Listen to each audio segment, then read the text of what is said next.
First up, we need 3 cups of mashed potatoes. You can use fresh or those leftovers from last night's dinner. Add in 1 cup of shredded cheddar cheese.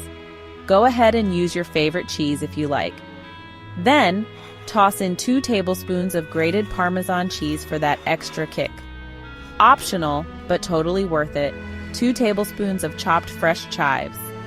Now season it up with 1/2 teaspoon of garlic powder, 1/4 teaspoon of black pepper, and 1/2 teaspoon of salt. Mix it all up until it's well combined. Next, we're shaping these bad boys. Scoop about 2 tablespoons of the potato mixture and roll it into a ball. Keep going until you've got a bunch of evenly sized balls. Time to coat them. Set up 3 shallow bowls, one with 1 cup of all-purpose flour, one with 2 beaten eggs, and one with 1 cup of breadcrumbs.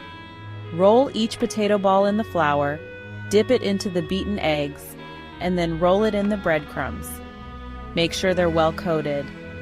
Now pop those coated potato balls onto a baking sheet and refrigerate for about 20 to 30 minutes. This helps them hold their shape when frying. While they chill, let's get our oil ready. Heat about 2 inches of vegetable oil in a deep skillet or heavy-bottom pot to 350 degrees Fahrenheit. Fry the potato balls in batches, turning occasionally until they're golden brown and crispy. Should only take about 2 to 3 minutes per batch. Remove them with a slotted spoon and place on paper towels to drain that excess oil. For serving, arrange the potato balls on a platter. Sprinkle with a bit of extra Parmesan and garnish with fresh chives. Pair with your favorite dipping sauce, sour cream, ranch, or even marinara. For a Thanksgiving twist, you can mix in a touch of cranberry sauce or some chopped leftover turkey into the potato mixture. Thanks for watching.